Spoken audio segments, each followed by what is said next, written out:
राम राम दोस्तों, आज मैं एक सीता माता का गाना गाने जा रही हूँ। अगर आप सभी को अच्छा लगे तो प्लीज़ लाइक करना, कमेंट करना।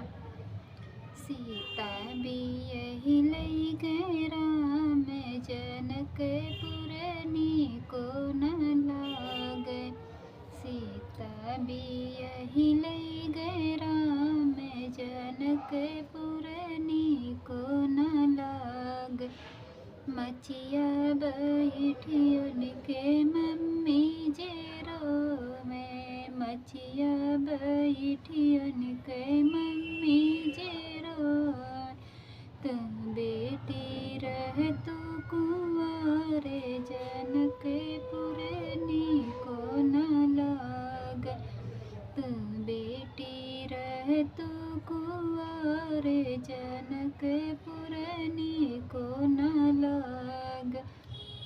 सीता बियहि लई गए राम, जनकपुरनी को न लाग।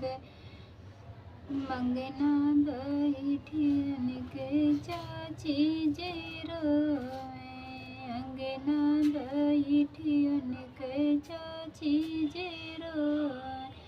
तुम बेटी रह तू कुंवारे, जनकपुरनी को